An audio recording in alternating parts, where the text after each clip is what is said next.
'cause I'm much too far away. Sometimes the nights got me aching, working hours in the cold. And I can't imagine how it feels to end up where you feel you had to go.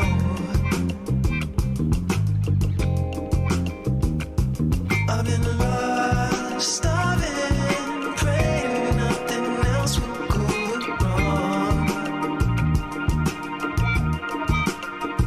I guess we're all dying, waiting for the world to lose control. Could you tell me what it's really like to feel like you've got the world by your side? 'Cause trust me, babe, I've done my good, give all I had and a little more than I should.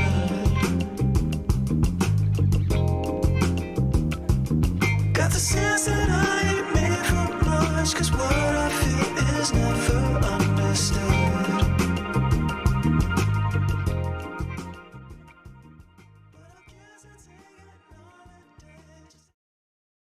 Welcome to WYCD Wicked. That stands for What You Can Do.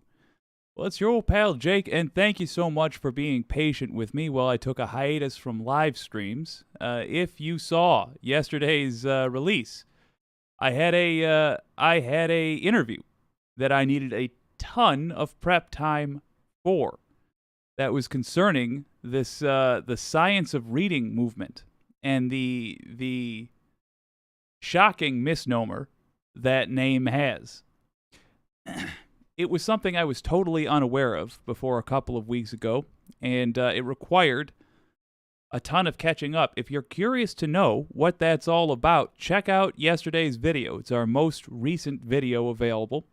We're going to be releasing clips from tonight, of course, but I do encourage you to check out that interview. It was with Dr. Paul Thomas. The guy's fascinating. And he has been on the front lines of a quiet war we have been having in American education since 2013.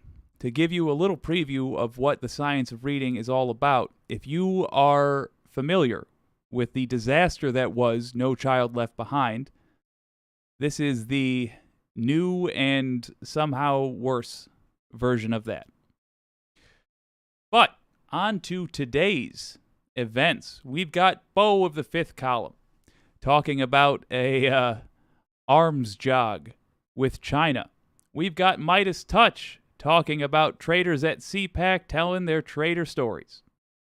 We have MSNBC, the Young Turks. We are looking at all of it and, of course, telling you what you can do.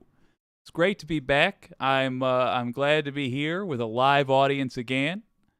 And I will encourage you, leave a comment if you are if you want to chat, if you got something you want to talk about, something you think I should talk about.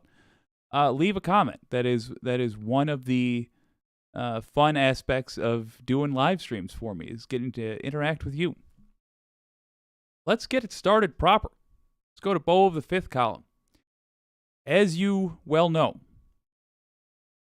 I am supposed to be setting this up in a way that will allow me to clip it, so let me take another whack at that.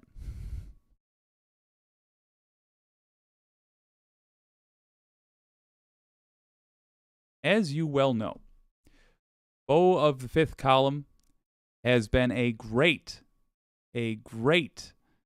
communicator about what is going on behind the scenes. And in this channel, we have been very clear about at least my belief, that we are seeing a slow and ugly split in the Republican Party.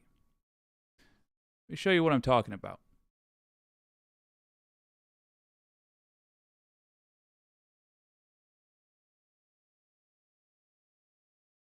So when I say the Republican Party is going through a slow and ugly split, I'm talking about the ideologies of two major factions, the two factions within the Republican Party no longer aligning. One is simply neoliberalism. It is neoliberalism in its rawest form. For those of you who don't know, starting at about the 80s, this country decided that it would use, both the Democrats and the Republicans decided that they would go off of the policies pitched by Milton Friedman, who was a nightmare economist, traumatized from World War II and reacted to it poorly, in my opinion. They would go off the policies he suggested, which essentially ask that we disenfranchise the populace as much as possible and instead give power to corporations. That was Milton Friedman's pitch. His belief essentially boils down to believing that we, you and me, are too dumb to know how our country should run. And in fact, we need, according to Friedman, an aristocracy made up of successful capitalists. So basically, he wanted our bosses to have more power than us when it comes to politics, as well as business, as well as, frankly, every facet of our lives. That is neoliberalism. Corporate Democrats still adhere to that. The GOP views that as something of a religion. In order to get people like people in the weight class, the economic weight class of you and me, to vote for them, the GOP has told the public lies. MAGA consists entirely of people that believe the lies. And the problem is, if you believe the lies, then neoliberalism is not the way to go about fixing them. Because neoliberalism still takes power away from people like us. So those among us who believe those lies now make up the lies of the GOP, now make up the MAGA faction of the Republican Party. And they are butting heads. Here's Beau of the Fifth Column talking about it. Well, howdy there, Internet people. It's Beau again. So today we are going to talk about McConnell and McCarthy and the debt ceiling and defense spending. Because McConnell indicated something that might pose a problem for Republicans over in the House. We've talked a lot about McConnell over the years, and we have talked about how he is politically savvy. He is somebody who, when another politician, even if they're part of his party, kind of takes a swipe at him, he'll just nod his head and quietly work to destroy them. Okay, two quick things. Let me let him face the camera. So, yeah, good enough. Two quick things. Number one, if you recall our interview with the True North Eager Beaver podcast, and you better believe I'm going to plug them all the time. They are a fantastic show. Go check them out. True North Eager Beaver podcast. If you recall, Paul, a.k.a. Eager Beaver himself, listed Mitch McConnell as the best politician in the United States of America. The reason he did that is because I very pointedly left the door open when I asked that question. When I said, who is the best? I said, who is the best? And you can use the word best to mean either the most beneficial or the most effective for what they are trying to do. There's the operative point, etc., etc. Or you just like him the most, yada, yada. He despises Mitch McConnell, as frankly do I. But he listed McConnell as the best because McConnell is amongst the most effective politicians in the United States right now. In other words, if we are boxers, he is Ivan Drago. Take him seriously. He's not a good guy, but he is skilled. McCarthy, if you saw the video I did, I think in the second ever Salty Saturday, McCarthy is not a skilled politician. The end result being McCarthy is stuck in the House, having to be essentially the voice of the MAGA wing of the Republican Party. There's MAGA senators, yes, but there are way more MAGA members of the House. I don't just mean in terms of raw numbers, I mean in terms of percentage of the body they represent. So, McCarthy now, on top of everything else, he has terrible negotiation skills. So, McCarthy now must do the bidding of MAGA. In other words, you're going to see McCarthy and McConnell butting heads more and more as you see this separating of the party. We're going to do a whole stream on it, I think, this weekend. I don't want to commit myself to when I'm going to do it. I got to do all my homework first. But, folks, this split is happening. Get ready to take advantage of it. Here is further evidence. What Beau talks about, to me, is fascinating. Also, the point of all this is McConnell is the one to be wary of. McCarthy is dangerous, but he's dangerous like a toddler swinging around a gun. McConnell's the sniper in the tower. Interesting thing happened. McConnell has decided he is against defense cuts. Doesn't want any cuts to defense spending. Actually kind of sounded like he wanted more defense spending.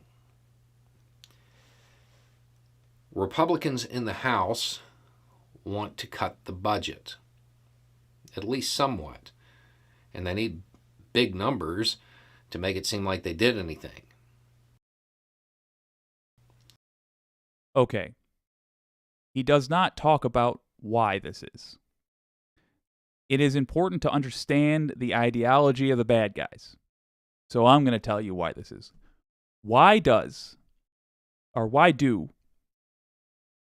MAGA Republicans in the House suddenly want to cut defense spending? Aren't they the in the party that just worships soldiers and considers it a sin to do any sort of criticism of our military spending? Aren't they in that party? Yes.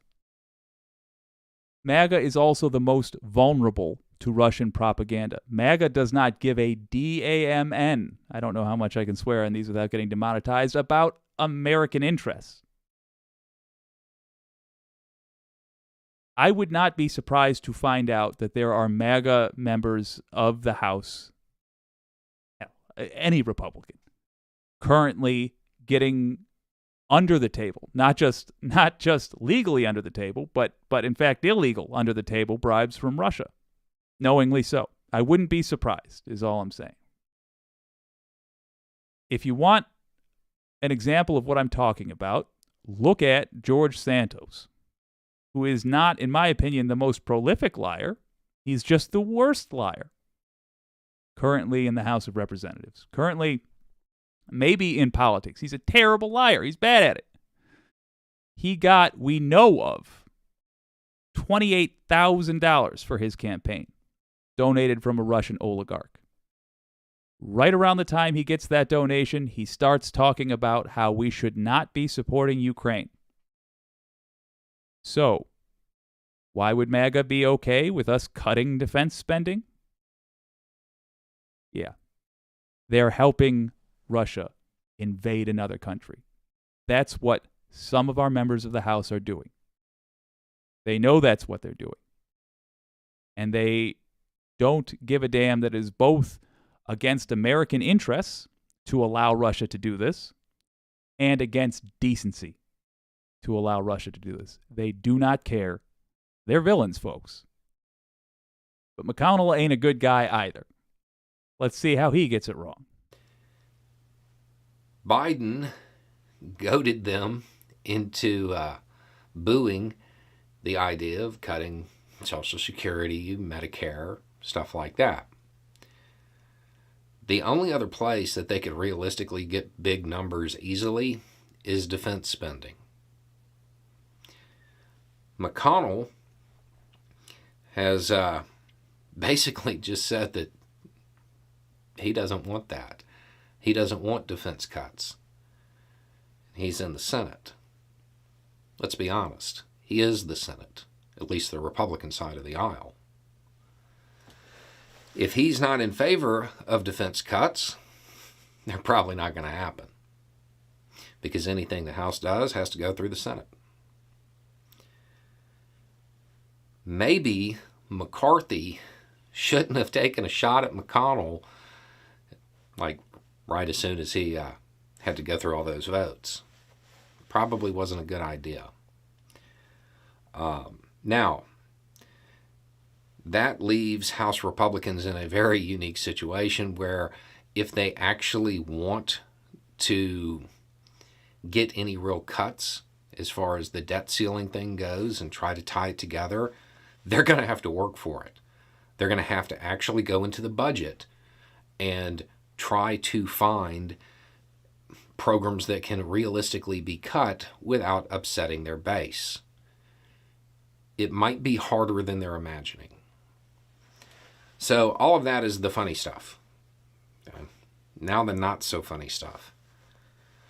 Why doesn't McConnell want defense spending cut? He's talking about accepting the realities as they are. Get ready to start hearing a new term a lot. Pacing. That is our pacing target. We need to keep pace with. This is the country we're pacing. It's not an arms race. It's an arms jog. What a great... Christ, hold on. Pacing target will be China. What a great expression. An arms jog. Yeah, that's accurate.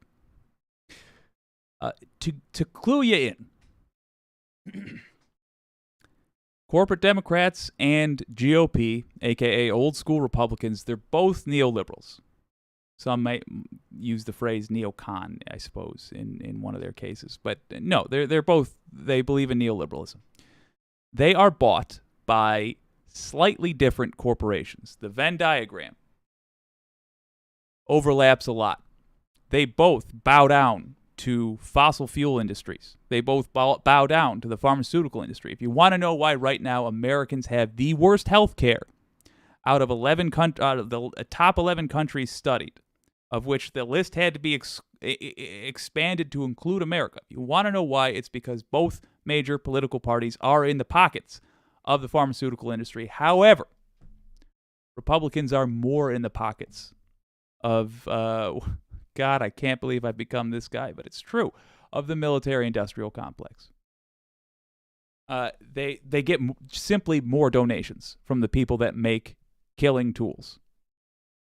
So they have forever been in favor of going to war with other folks.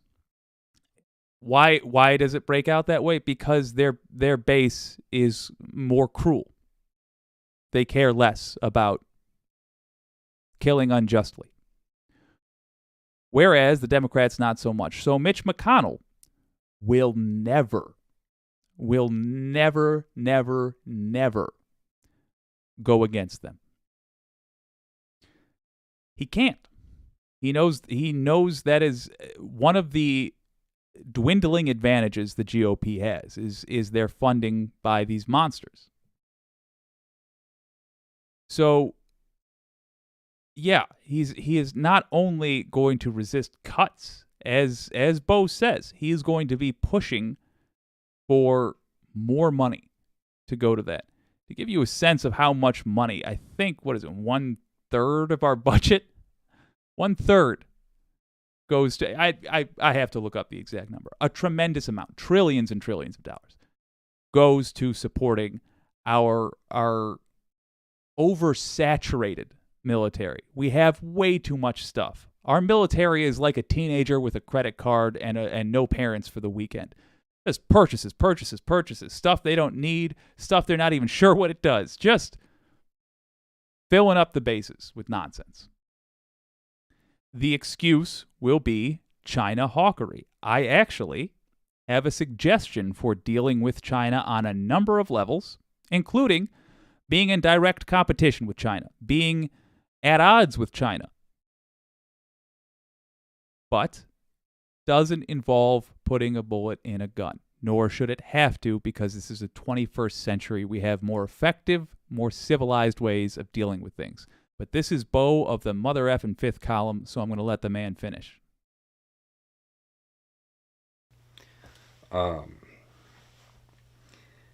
McConnell is obviously also talking about Russia and Ukraine when it comes to defense spending, but the tone is more of an acknowledgement of the near-peer contest and signaling at least the Senate's willingness to up defense spending to maintain a high degree of dominance over the Chinese military.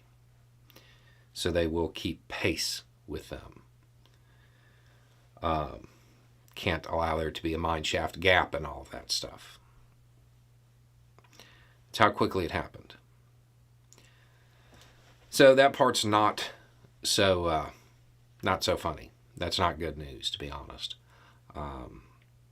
China may or may not start spending more.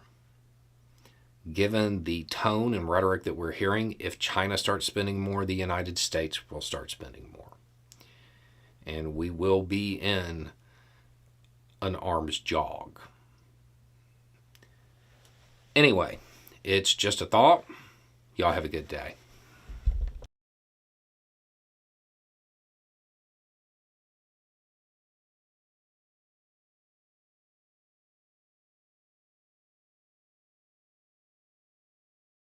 So, how can we address China? Whether you're a big fan of China or not, how can we address competition with China, which undeniably we have, without loading guns, buying more jets, etc., etc., etc.? Not terribly difficult. In fact, it's the same prescription for a lot of our other problems. Stop bleeding the American people's wallets. That simple. Tax the rich more. Why is this? China, when they were returning, and by the way, we discussed this in the last interview we did as well. China, when they were getting off their great step forward, they were offered the same drug that the United States was taking, that we forced onto Chile, that we used to ruin Iraq. Neoliberalism. They didn't go that route. That's, in fact, part of the reason why we are culturally, right now, at odds with them. Because they weren't being cool, man. They weren't taking the same drug. What was the result? Well, let's go with what they did instead. Instead of doing this laissez-faire capitalism, these neoliberal policies where you do not regulate the market, you simply don't do it. Instead, they heavily regulated.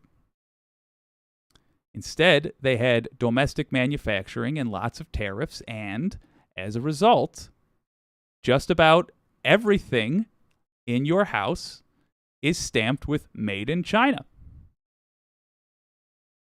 That's how you convert cheap materials into expensive goods. You buy steel. No. You buy iron from another country. You buy tin from another country for pennies. You change that into dollars worth of steel. You change that into hundreds of dollars worth of car parts. You change that into tens of thousands of dollars worth of cars. That's how you create real value from cheap resources. That is an economy which grows. We outsourced that. That took place in the 90s. It was set up by initially though by Reagan in the 80s. We outsourced all of that, and we are still paying for it. if we're worried about China catching up with us, not surpassing us with their military, but catching up with us, we should be looking at the economic engine they are using to do it. We still have, somehow, despite 80s, 90s, 2000s, 2010s, despite 40 years, oh God, I'm aging, despite 40 years of just disastrous leadership, we still have the ability to surpass China's growth. The raw stuff is still here. But we need to change the way that we deal with our economy. We need to change the core philosophy, which has been shown time and time again to be wrong. Other countries have already moved on. France has moved on. England is moving on, although they've had a backlash against progress through Brexit. But they were scooting past us for a while. Good Lord, Poland is moving on. Norway moved on a long time ago. They're all moving past neoliberalism because they don't fall for the same nonsense we do. One of the first things Reagan did was eliminate the fairness doctrine, which opened up media to be owned by corporations, which means for the last 40 years, the lot of us have been sold a neoliberal lie. That the way the American economy works is good. That the way the American economy is set up is the only one that can work. And they have hidden from us the facts, which is we are falling behind other countries in so many ways. Folks, in so many ways. Our healthcare being the most obvious. The rate of poverty, despite the fact that we have plenty of resources, more than we require. We still let people starve to death in the streets. We still let people sleep in the cold. Earlier today, I walked outside. My hair got saturated with ice. I came back in.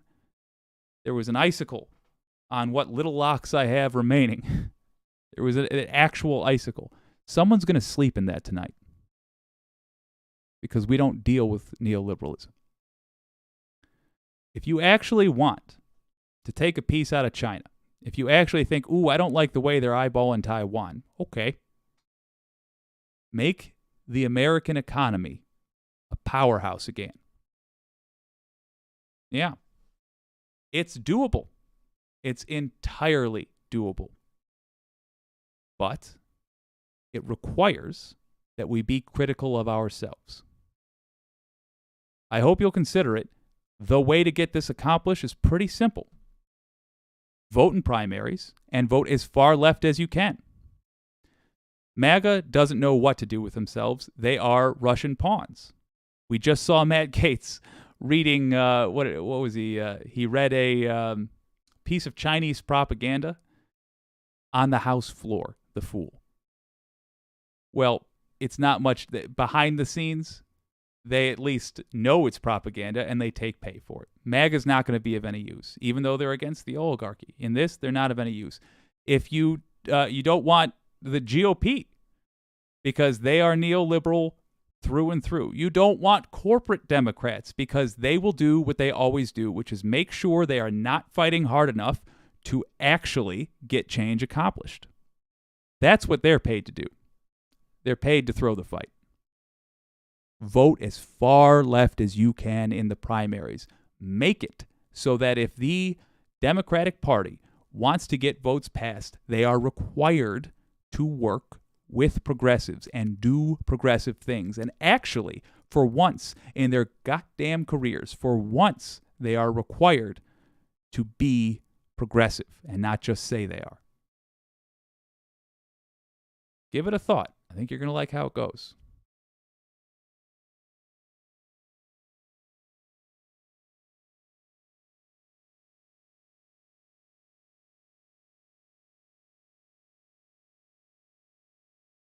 Let's have a quick look here.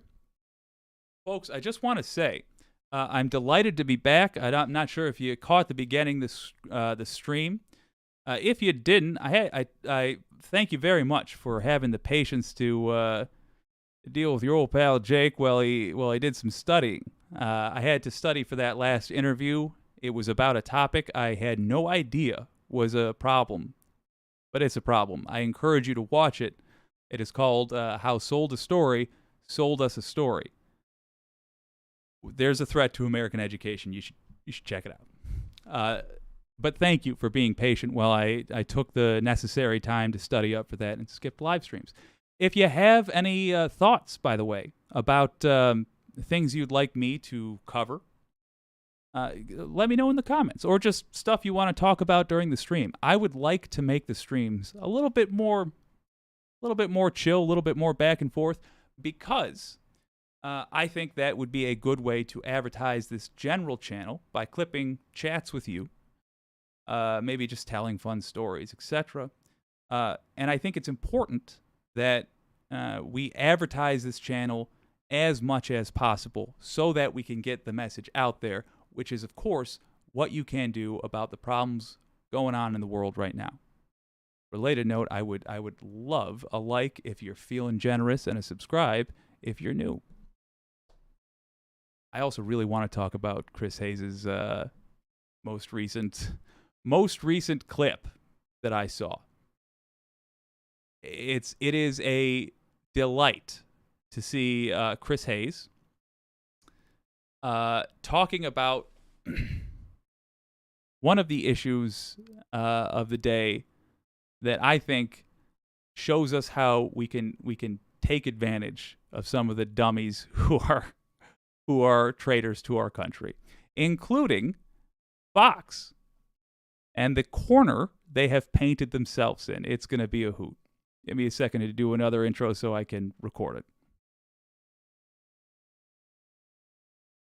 It occurs to me that right now we have a fantastic opportunity. If you've been watching the news at all over the last couple of weeks, then you will be familiar with the fact that Fox, the network, is absolutely getting hammered by the Dominion lawsuits, the lawsuits from voting machine companies against the network for their election lies.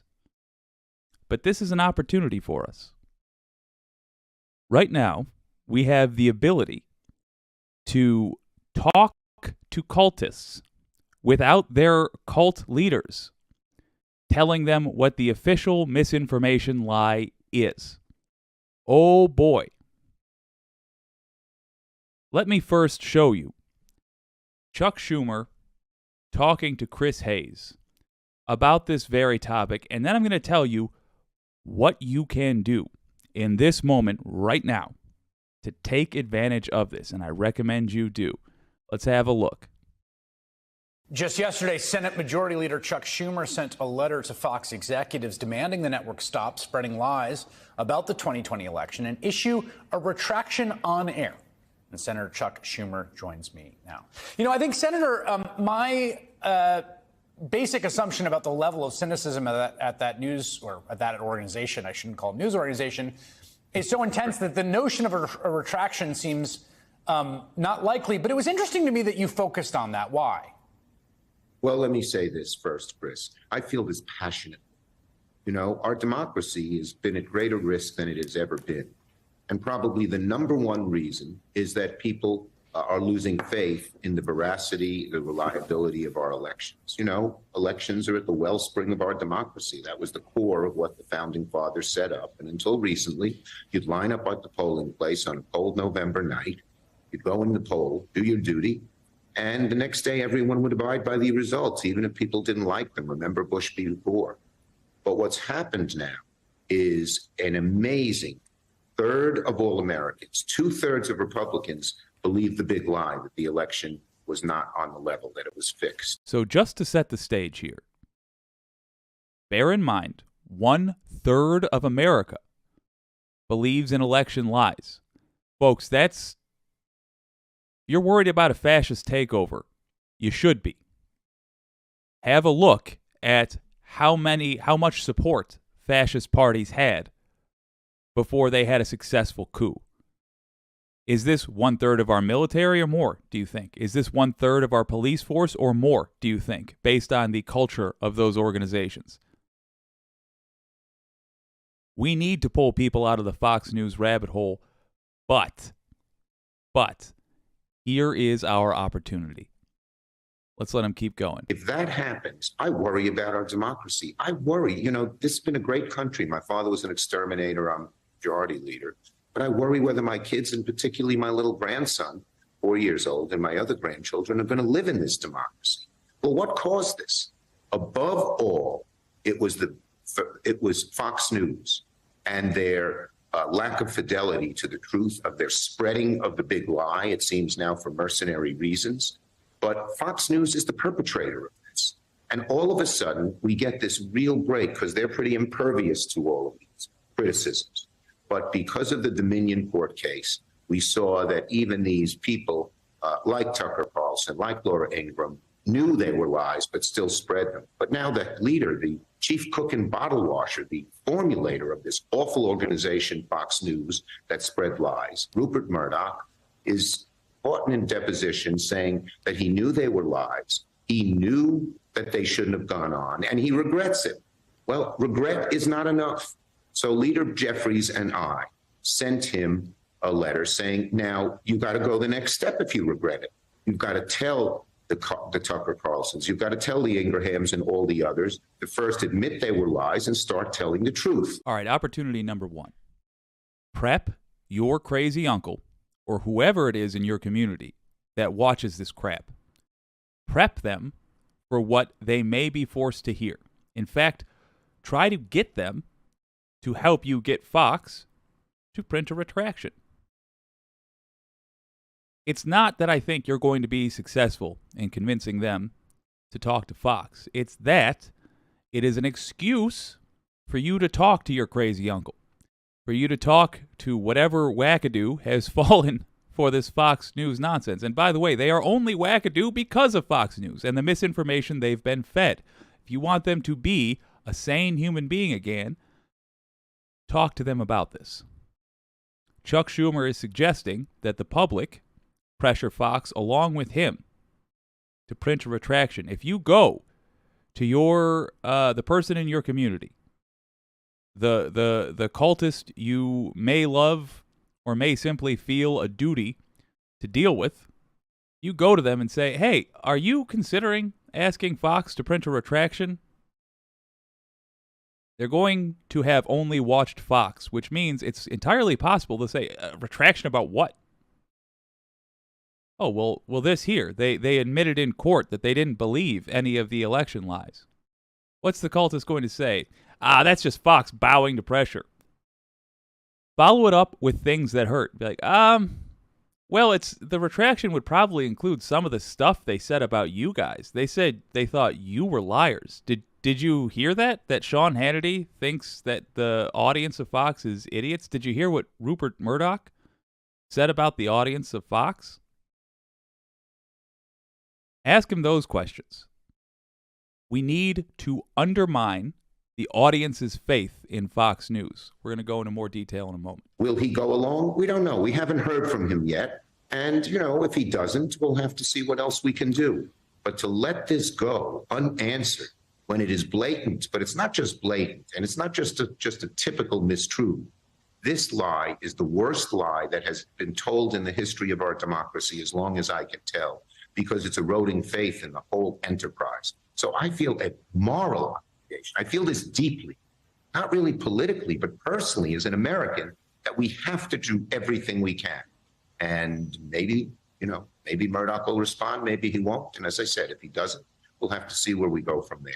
We'll give him a few days to respond. I'm going to follow up on that, but one thing I want to just ask, you talk about them as being sort of the principal cause here, and I think given the platform that's true, but it also seems that the ex-president of the United States, a singularly malevolent figure, I think you and I would probably agree, and a singularly dangerous one with respect to American democracy. I mean, today, on his weird knockoff social media site, the same stuff. I mean, still going, and is likely to be independent of Fox News, right? Independent of that entire ecosystem.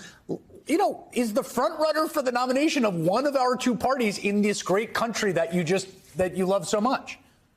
Look, he's a duplicitous character. But my strong belief is if there were no Fox News, his big lie wouldn't have gotten anywhere. Fox News was the giant megaphone, not just once a week, every minute, every hour, every day, every month for a year. He's just begging me to freeze frame it at a more compromising point. You're killing me, Chuck. Okay.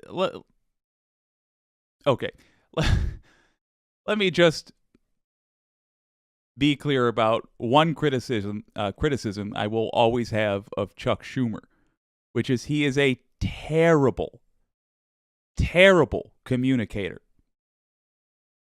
He does not know how regular people think or feel or act, or he has no idea what they experience, what their lives are like. And it's constantly made clear when he speaks publicly. It's not, as long as the policy is good, it's not with Chuck Schumer, but as long as the policy is good, I'd be fine with a bad communicator. Except that we happen to live in times where that's a liability because the politicking is so involved in the policy making. 2 years that spread this lie. Without Fox News and the alliance they had with Trump, it's reported that Murdoch and Trump at times when he was president would talk several times a day. It wouldn't have spread this way. And so Fox News, if Fox News were to retract this, I think Donald Trump would have a lot less ability to spread the big lie than he has now. You mentioned before, you just said. Now, I have to agree with Schumer's assessment there. Trump saying it was one thing. A network with FCC licenses and guys in suits behind a desk, that made it seem legitimate. And there was a big difference between Fox and OAN saying it. OAN was tiny little network. Newsmax, tiny little network. Fox saying it, the biggest network, that made a difference. By the way, we should be looking at criminal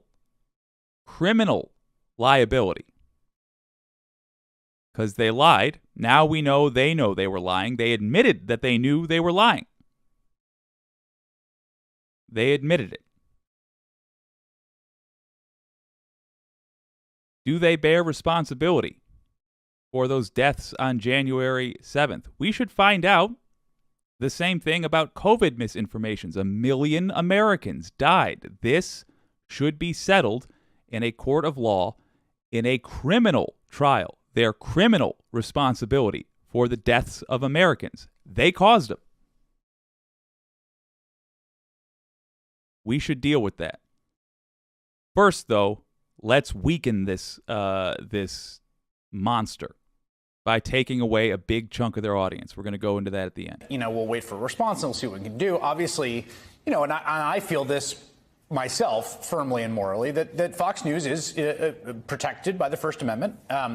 I find what they do morally repulsive, of course, but we have a constitution and freedoms for a reason, and they're, within the bounds of civil law. We'll see if that happens, allowed to sort of advocate for whatever they want and say what they want. But I just want to touch on that point he just made. Within the bounds of civil law, he says, we'll see how that goes, he says. In other words, folks, when we see something wrong with our country, we go to our lawmakers, which are our representatives, and we say, make a law to fix this. We just saw, oh God, I'm being so cruel. I'm being so cruel with that freeze frame. I might have to work out a slightly different system for freeze framing. Anyway, we go to our lawmakers and we tell them we want a law to deal with this. This is why we don't simply have the Constitution and no other laws. Because we must be able to adapt as time goes on. We have to be able to adapt to new challenges.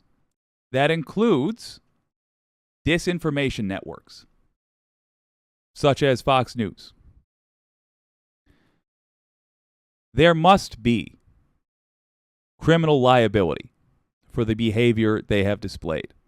And I'm not just talking about 2019 and beyond. They have done this ridiculous propaganda for years. They have held America back for decades. They have held American progress back. Nearly single-handedly. They, Republicans, and the billionaires. And I say nearly single-handedly because the Venn diagram of those groups is pretty nearly a circle. They are part of the same network of corruption. We should A, rigorously enforce the laws on the books. Everybody says, oh, you can't do that. You can't do that. First Amendment, you can't do that. Unless it's a little network, in which case, suddenly they're like, oh, no, there's a law here. Boom, got it. Throw them in court.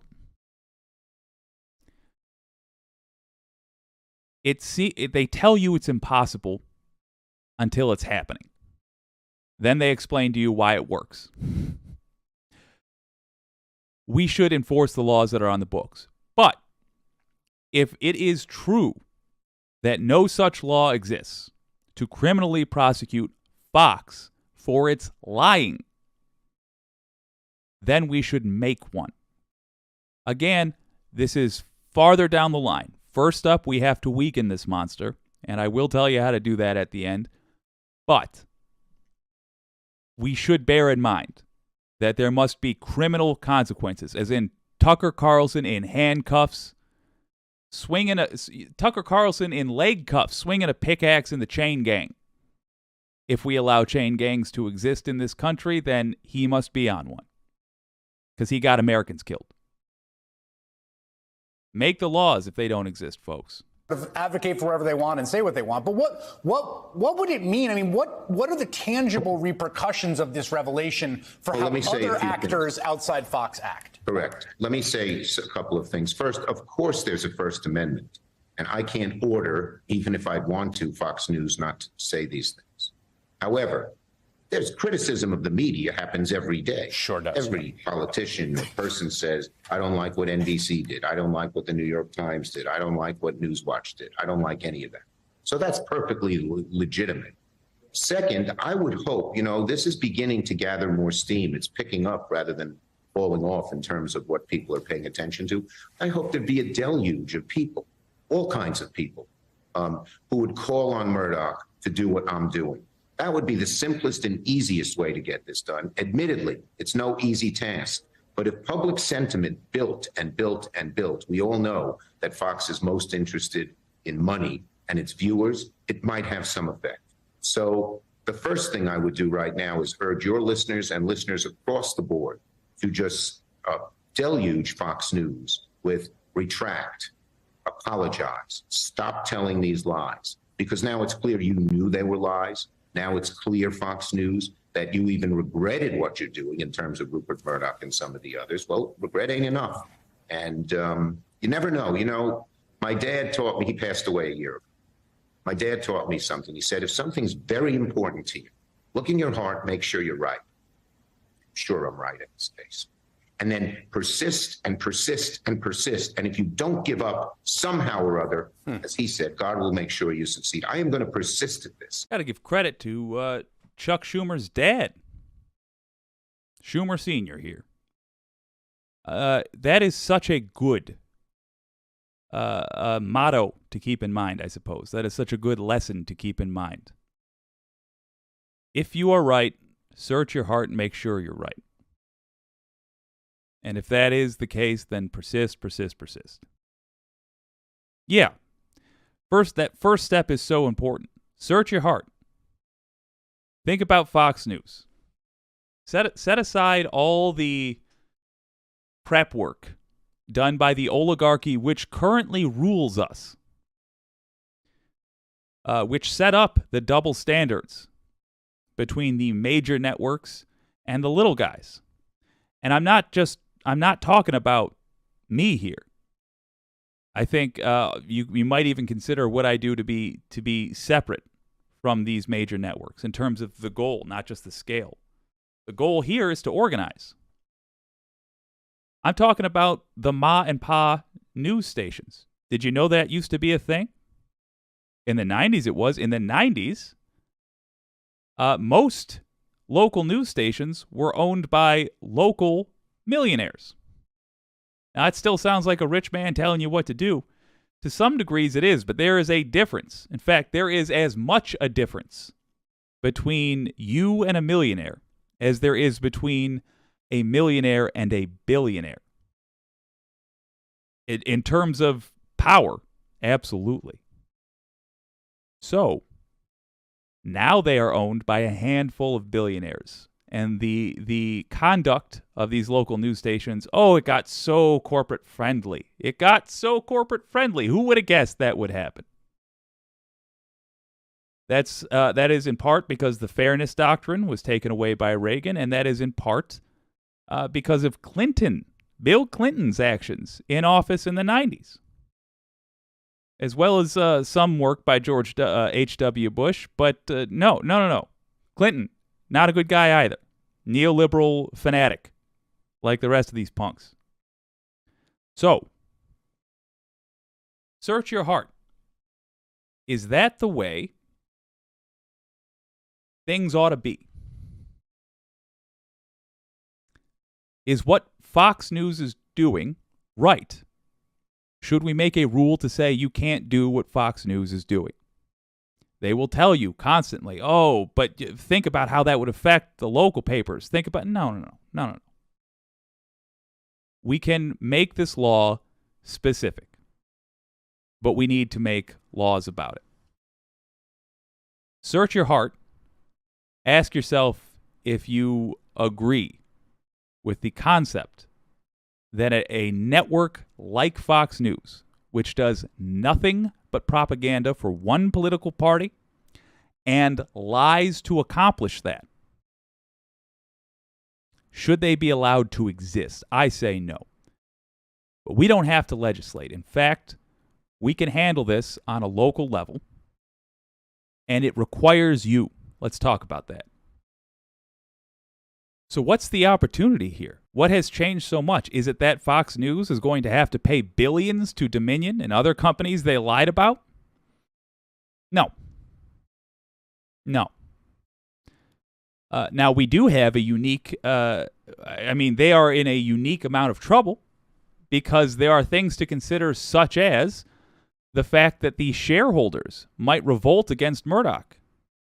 He might cost them so much money that they kick him out of his own company. That's possible, but that's not where we come in. That happens maybe 8 months down the line, a year down the line. What happens today? Today, nothing happens on Fox News, and there is our opportunity. There's our opportunity. Every time the Republicans have done something monstrous, we have had a day of silence from right-wing extremists. A day of silence, followed by Fox telling them what to think, Fox telling them what to say, Fox telling them when to shut their ears off to arguments and how to shut their ears off to arguments. And then we have the nonsense, that wall that we can't get past easily. Then we have that wall of misinformation. But right now, Fox isn't talking about it. Right now, Fox is not telling their cult what to believe.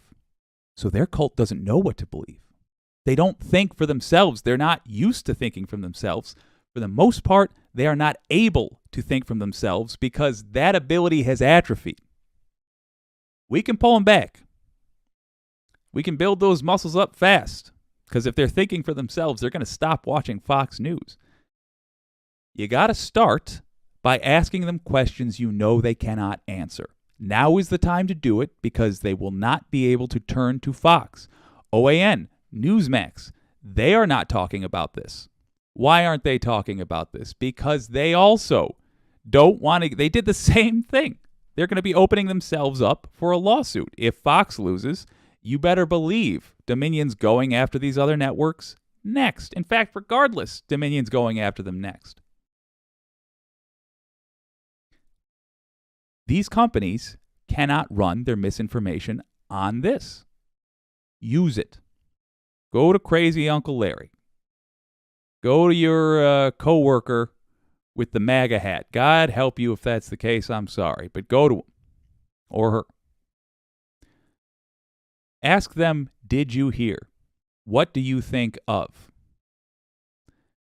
When they search for that information to try to figure out how they are going to counteract the lefties, that is when they will have no choice but to watch real coverage of this.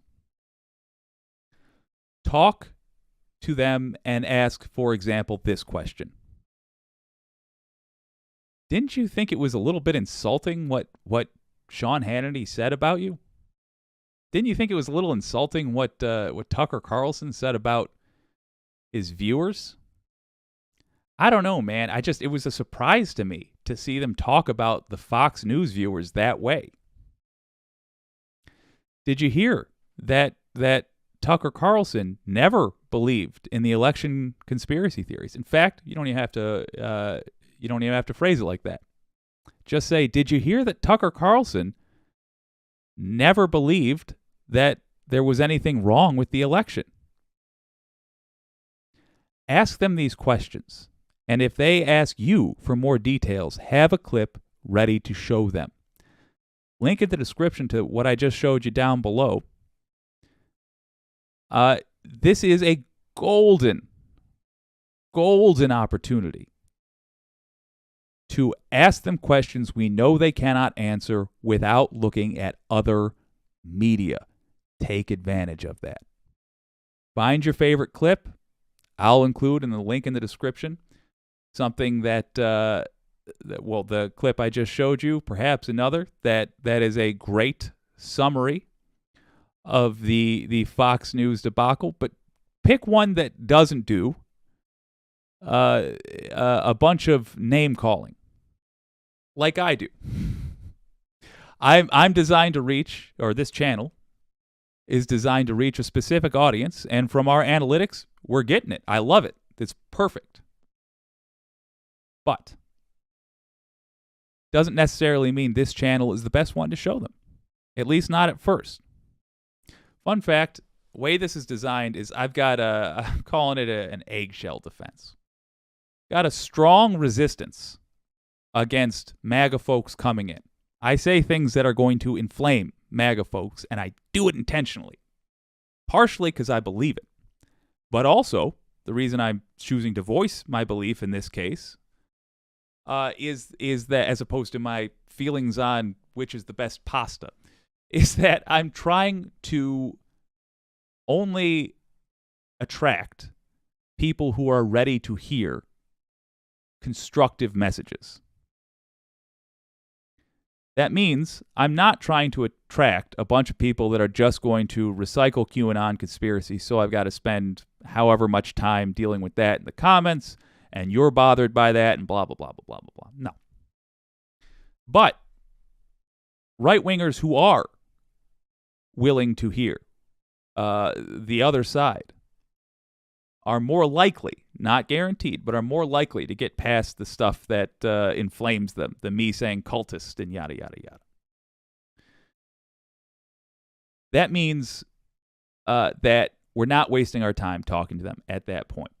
But now is not the time to focus on that group of right-wingers, which is a very slim percentage of them.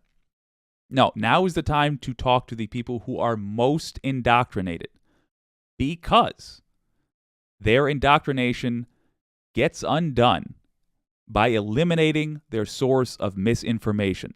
the place that is allowing them to pretend like they are news watchers, but is in fact nothing but a conspiracy theory machine, is nothing but a far-right extremist propaganda network. Now is the time to lampshade that.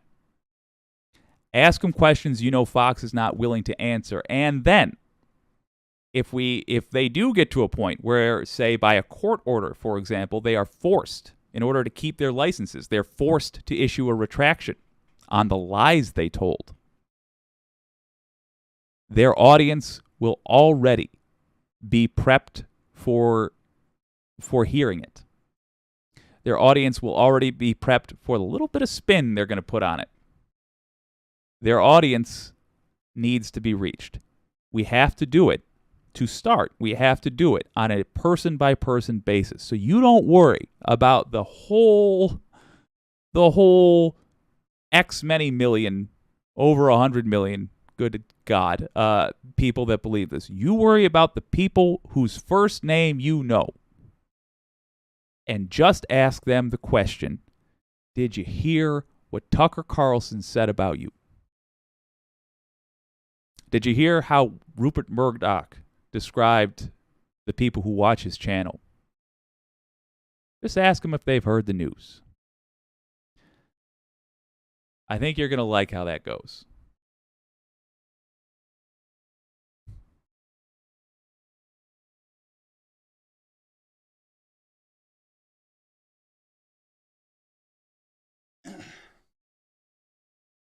Well, let's check out these comments. Jim Green says, how about a class action lawsuit against Fox for false advertising, for breach of the public trust, and general malfeasance against the American public? We've been lied to for 20 years.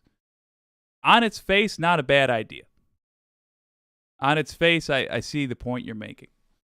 I know what in fact, I would even say that's a good idea. We should do that. Couple of additions, I would say. Number one, we don't have to only do that.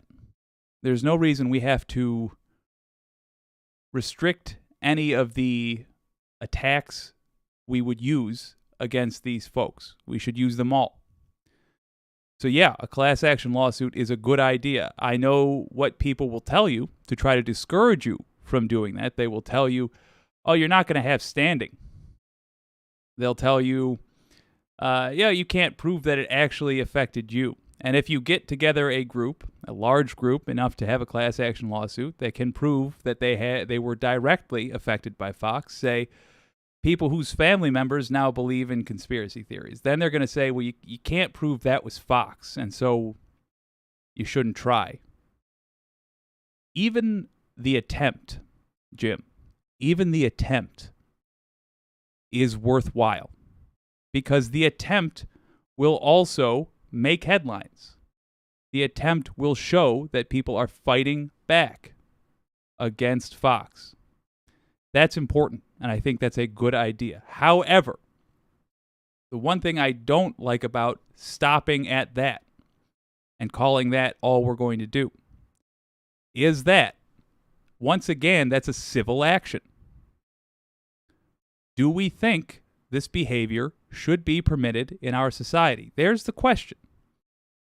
I don't want money from Fox. I want Tucker Carlson in a prison cell. I don't want money from Sean Hannity. I want that man in a prison cell because he lied and he knew it and he got people killed. He deserves prison. I don't want, in 10 years, whoever the guy that sits in his chair now ends up being, I don't want that guy to be able, probably Laura Ingraham. I don't want future Laura Ingraham to be able to do what Hannity did, what Laura Ingraham did, what Tucker Carlson did. I don't want that behavior permissible. I don't want them thinking, when they're making this calculation, that they're going to have to tangle with you, which is what a class action lawsuit would be. That Fox and Fox's army of attorneys fighting you and the attorney you can afford, singular, in a courtroom. It's an unfair fight. They know it, and they're not afraid of it. However, Fox versus the Department of Justice, I want that fighter in our corner, which means we need the legislation. We need the laws to exist. Either we need to make it culturally normal for the rich and for powerful corporations to be subject to the law, which it is not currently. They're just allowed to break it. Or we need specific laws that target behavior like Fox has shown. I think we need to advocate for that. So yes, Jim, that's a great comment. I do think a class action lawsuit is warranted against Fox. However, I don't think that's enough. I do think we need criminal legislation against them. And I think before we can expect that to be achieved, we need to weaken Fox. We weaken them by taking away their audience. We got to pull people out of that cult. CNN is plenty right-wing. They are plenty in the camp of giant corporations. There will be lots of news for these people to watch. I shouldn't do that. CNN genuinely does good reporting from time to time. I shouldn't lump them in with Fox. But my point is, there's still a place for conservatives, but Fox ain't a place for any decent human being. We got to take them out. Start by using this moment, as I said, to talk with MAGA folks, to talk with just even Republicans, and ask them the question we know they can't answer. Did you hear what they said about you? It's going to be an effective question. All right, I am, what do they say? Champing at the bit to get to this gift recently given to us by a Florida senator. I have to do a different intro. Okay, well, I'll do that in a moment. But I just want to say this is going to feature clips from Midas Touch, as well as the Young Turks, and both of them did a fantastic job talking about the state of the GOP. Let's look at the gift this Florida senator in Goglia accidentally gave to the left. The good folks at the Midas Touch Network recently had a look at some of what was going on at CPAC, and they brought up an interesting point, which is that these people, when they are surrounded by what they know to be a friendly crowd, they sound like cultists. Why do they sound like that? Because that is exactly what they are. Check out the bite model. They are a cult. That simple. However, they do have a weakness that is fascinating. This weakness is that everything they say, every accusation that they say, is a confession. And in fact, everything they say they should do to the left is a prescription for how they should be handled. Everything they say the left is doing is what they are doing, and everything they say should be done to the left is the best way to deal with them, or at least the way they see that they should be dealt with. Let's start by having a listen to what they said in one of the latest live streams from the Midas Touch Network.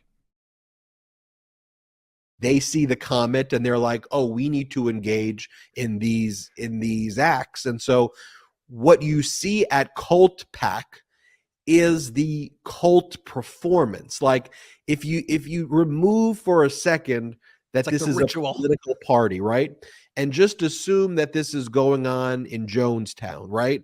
And you said this is a group of people, they're meeting, and here are the things that they are talking about. So let's do this hypothetical with me for a second, right? Remove the idea that this is even a political party, because it really isn't. It's a cult, and put yourself that you're watching this play out in an island where the cult lives, and it's a cult retreat. And now watch what Scott Perry, one of the cult elders, has to say. Play this clip where he says, I don't even know what he's talking about, but just play this clip. Real quick word on Scott Perry.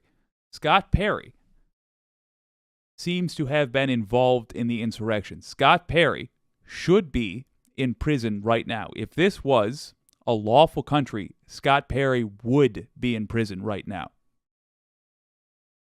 Bear in mind that this guy is supposed to be behind bars when you hear what he's going to say.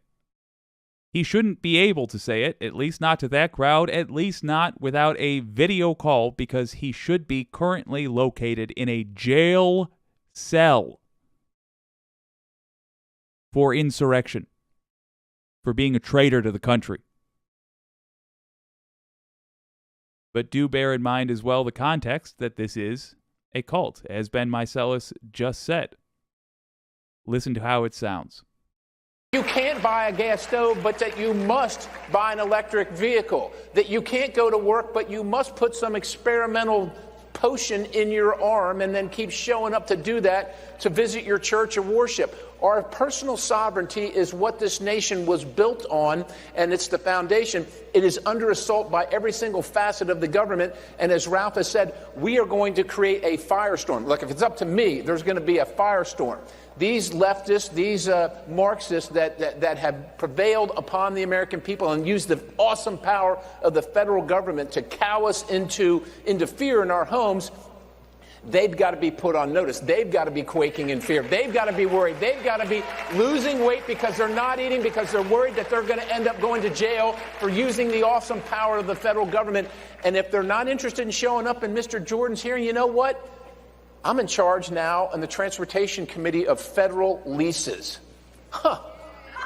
Isn't that something? I wonder whose leases might be coming. Well, we're taking a look at the list. It's going to be awesome when they go from a big building to about, I don't know, that space on the square there. So this cultist says that they should be afraid. They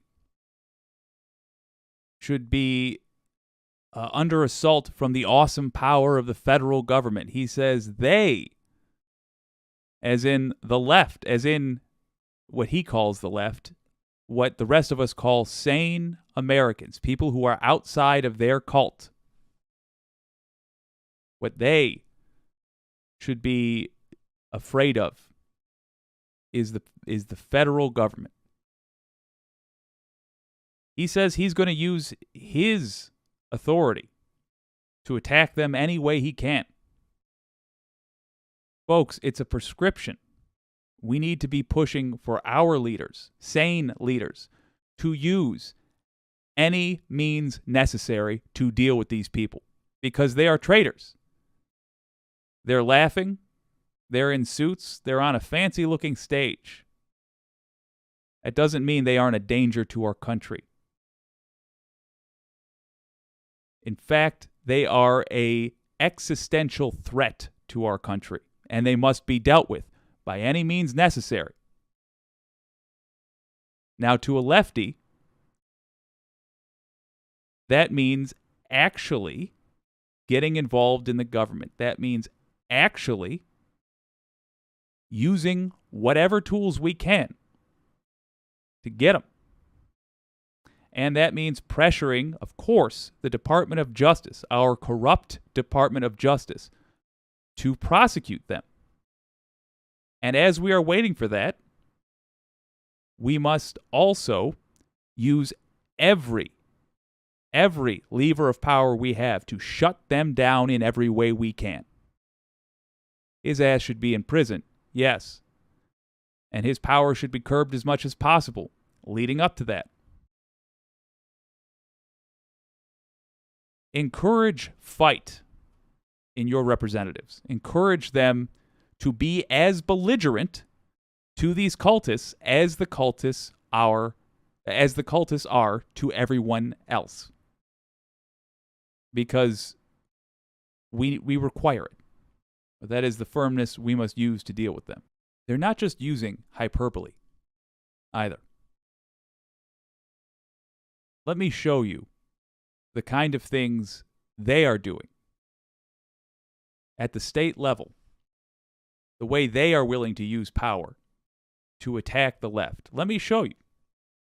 And remember that every action they take, every action they say they should do, is in fact a prescription for how to deal with them.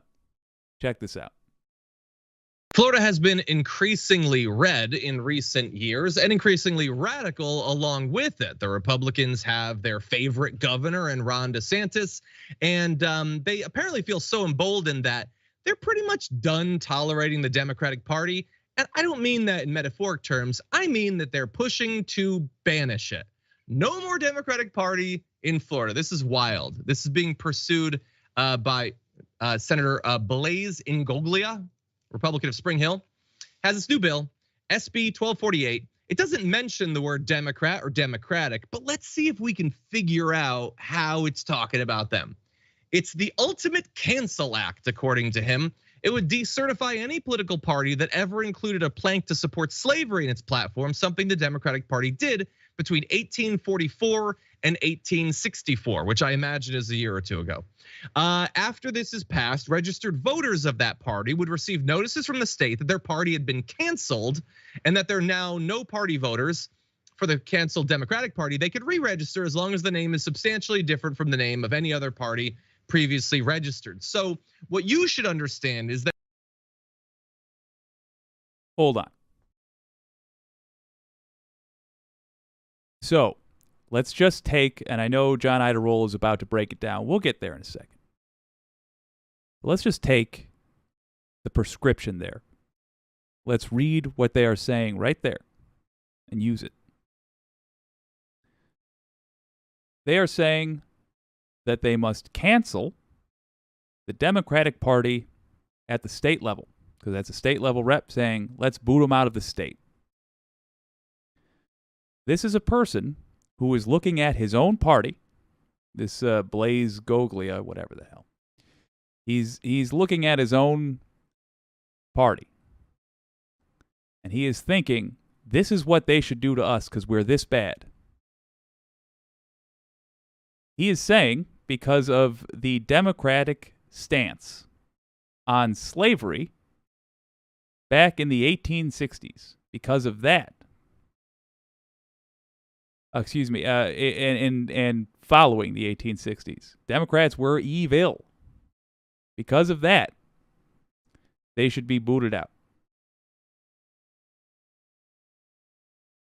He knows damn well that he would have been a Democrat back then and all of us would have been Republicans because there was a party switch. It happened about a century later. It was completed, I should say, about a century later in the 1960s. It started in the decades before that with the Southern strategy. So he is, in fact, writing a prescription for his own ideology, and he knows that. And he is doing that to try to get headlines. He's doing that to try to wow MAGA fanatics. But I ask you this. How ridiculous is that thought? Is that a bad strategy?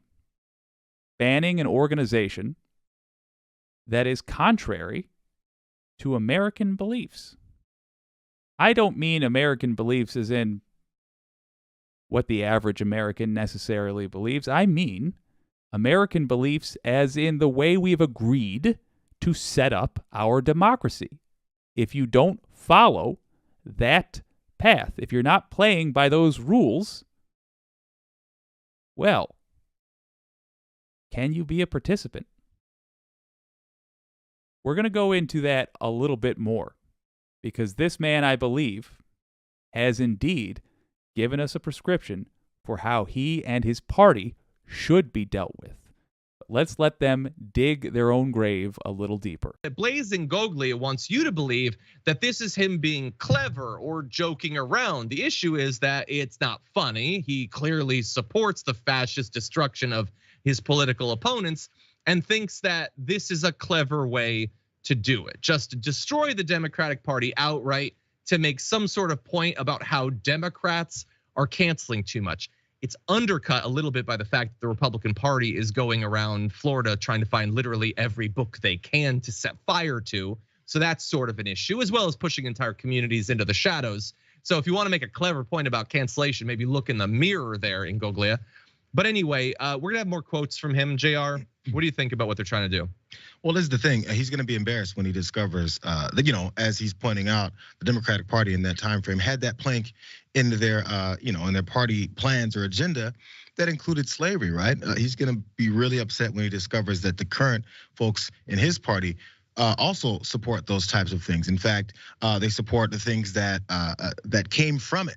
They still support police with qualified immunity as they beat and kill people that they think they can beat and kill and have this level of immunity.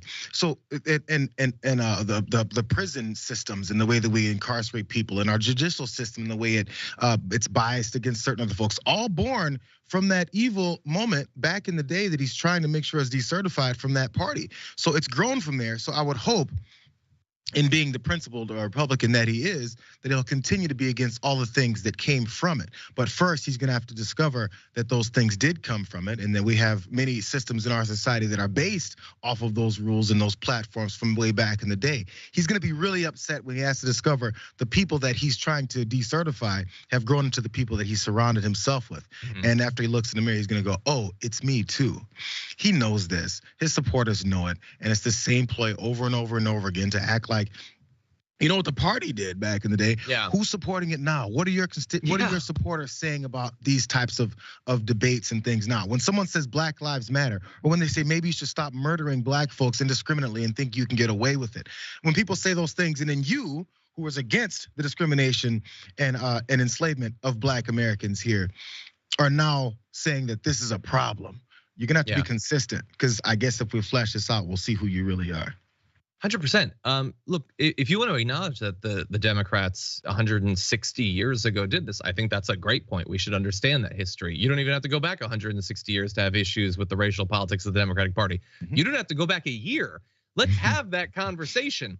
But if you're aggrieved by the fact that the Democrats were this way 160 years ago, why doesn't it bother you that your base is that way now, like right now, as JR is pointing out? And by the way, this isn't like some wild speculation. You guys can't go a day without minimizing the horrors of slavery. You get off on trying to say that it really wasn't that bad. Ask Americans at large what they think about different racial groups. And you can see that there's plenty of racism to go around, certainly, but clustered amongst Republicans is a horrendous grouping of racial stereotypes against not only Black Americans, but basically everyone else. And so all of this is out there, Blaise, take a look at it.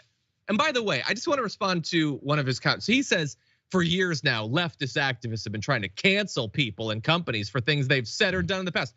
First of all, you are so excited about the fact that Ron DeSantis is attacking Disney for having a same-sex cartoon kiss. So again, glass houses. Anyway, this includes the removal of statues and memorials and the renaming of buildings. Using this standard, it would be hypocritical not to cancel the Democratic Party itself for the same thing. Okay. For years now, leftist activists have been trying to cancel people and companies for things they have said or done in the past. First of all, it's partially true. Depends what they mean by cancel. But yeah, organizing boycotts, not only is that true, that is something we should do more of because it does work. One of the rare times I've truly disagreed with the Majority Report is when they had a guy on saying that, oh, this isn't an effective technique. Not so. I give you the OGL gaming license controversy.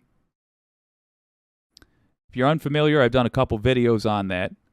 But in short, boycotts work. Wizards of the Coast, the people who make Dungeons & Dragons, had a certain gaming license that they allowed people to use but had the right to revoke at any time. And then they said, after decades of it being profitable for all involved, they were going to revoke it.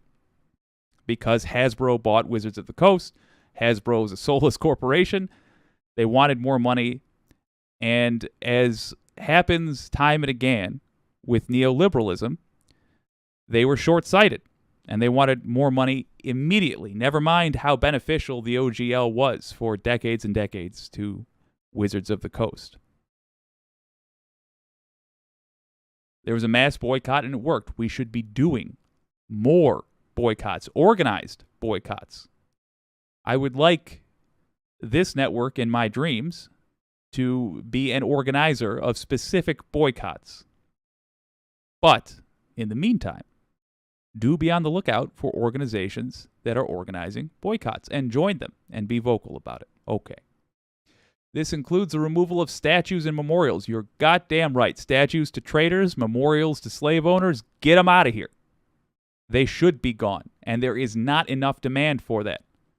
What an insult it is to somebody who has to attend a school. Imagine a young black kid has to attend a school named in honor of someone that would have him live in chains, that would put her in the field to pick cotton because that is all that person believed they were good for. What an insult. And in those same states that tend to do that, they are demanding that black history get yanked out of the curriculum because their fifis get hurt. Because apparently white people can't stand to hear about the sins of their past and are insistent upon repeating those sins right now in the present. The hell with them. Remove those statues. Rename those buildings. Do not honor the dishonorable. Using this standard, he said it would be hypocritical not to cancel the Democratic Party itself for the same reason. We disagree on only one word there. Only one word. Can you guess which word in that last sentence, in that last portion that I disagree with? Using this standard, it would be hypocritical not to cancel, as in shut down, as in get rid of, the Democratic Party itself for the same reason. What is the one word you think I disagree with there? The one word I would change about that statement? I'm going to tell you at the end. Yeah, but it's not the same thing. You're talking about something that was 160 years ago, not a monument right now to that thing. That's the difference. But anyway, he says that the legislation is in response to leftist activists calling for the removal of blah, blah, blah. Some people want to have uncomfortable conversations about certain subjects. Let's have those conversations. No, but see, you're saying that in an, I can't say the word I want to say, an essy little way. That's how you're saying, let's have it. But you don't actually want to have it. We want to have it. That's the whole, that's the whole philosophical underpinning of being woke, is acknowledging these inconvenient truths and understanding things that aren't necessarily super comfortable to you. We do actually want to have that conversation. You very much don't. That's why you guys are going around to universities and schools around the state and literally banning the teaching of these things, stripping literature out of those libraries. Don't pretend that you want to have uncomfortable conversations. Your entire political ideology is based around not being exposed for even a microsecond to the least inconvenient of facts, potentially. We're ready to acknowledge the truth, the historic truth of the Democratic Party and the Republican Party and America at large. And we're also willing to do it right now. Don't pretend that you have even one bit of those philosophical cojones. All right. Ingoglia knows how vile the Republican Party is. He knows he is only trying to rile up his base. He knows damn well that the book burnings are Orwellian. He is willing to participate in that. He is a fascist. Let's turn this on its head. Contact your state representative and ask them to pass a bill similar to Florida's SB 1248. Ask them that it be changed in one way, to instead ban any party whose current membership are shown to have participated in the insurrection. Theirs is ridiculous because what it proposes to care about is contrary to what it would actually accomplish. They don't actually care about the fact that black people were once enslaved and that we have a political party with a legacy of supporting that. Because he is part of the political movement that supported that. He knows we've just changed hats. That's all. That's what makes his ridiculous. But reversed, that proposal is not so ridiculous. Reversed, our proposal can come from a place of sincerity. I genuinely do not believe we should allow there to be a political party that works to get terrorist traitors put in office. Let me say that again. I don't believe that we should allow a political party that supports traitors to exist within our states. Would we allow Al-Qaeda to have a political party in the U.S.? Of course not. Would we allow ISIS to have such a party in the U.S.? No. We'd say you're not political organizers. You're criminals. Let's make it more blatant. Would we allow the Mafia Party to exist? No. We would not. We would legislate them out.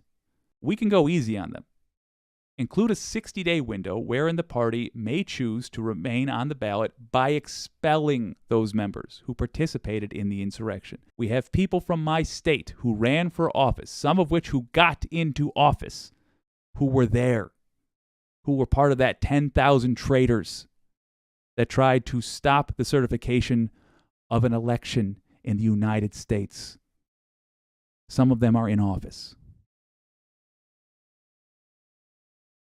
If we give them a 60-day window from the enacting of the bill to expel those who were involved, who they know were involved, and who we may later find out were involved, who we don't yet know were there, or who we do not yet know were passing messages between Rudy Giuliani and the false electors in 7 states. If we give them that 60-day window, we may get the GOP to do some of our work for us as they desperately boot out the traitors we didn't even know about. You could even sell it to centrists by playing on that ridiculous notion, that Pelosi notion of needing a strong Republican Party. I don't think we need a strong fascist party, but MAGA weakens the Republican Party. It makes it more dangerous, it makes it more harmful, but it also does make it weaker. We can play to the centrists. We can pitch it to them by saying, look, that 60-day window gives this party the incentive and the opportunity to get rid of traitors. There's a chance that might actually get passed, but that's not really the goal.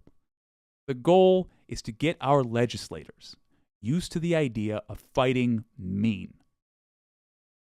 The January 6th committee was so effective because, in part, they had right-wingers on the team. They had GOP on the team. They had the party of knifing people in the side on the team. We need that kind of ferocity. We need progressive politics with right-wing politicking. On that note, I'm going to start following one lesson from Reagan. That lesson is, thou shalt not attack thine own party. His 11th commandment. I've misquoted it, but still. I'm going to go easier and easier on lefties. There will eventually be a place where I will welcome friendly debate because I think that's necessary. But let's focus, quite correctly, our energy where it can where it can do the most good. Let's get our legislators used to fighting mean. Give it some thought. The wording, as well as the link to contact your representative, is in the description below. I would love to see a state successfully ban the traitor party. Would you?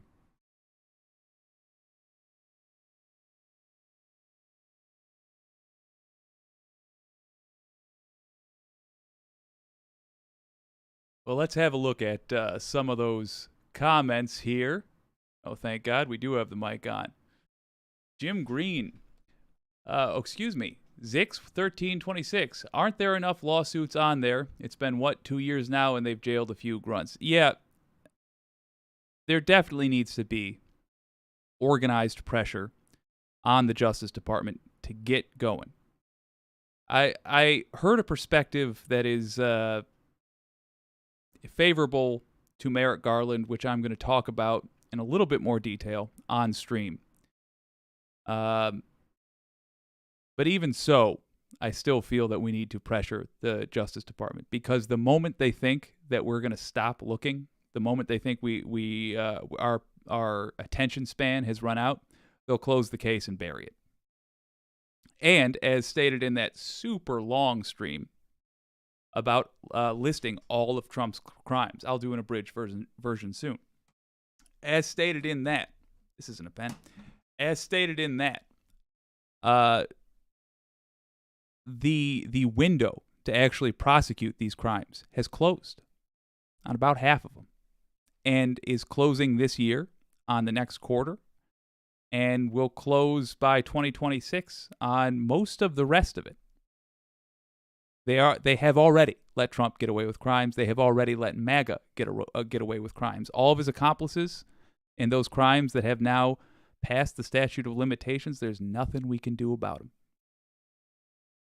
So, you're right.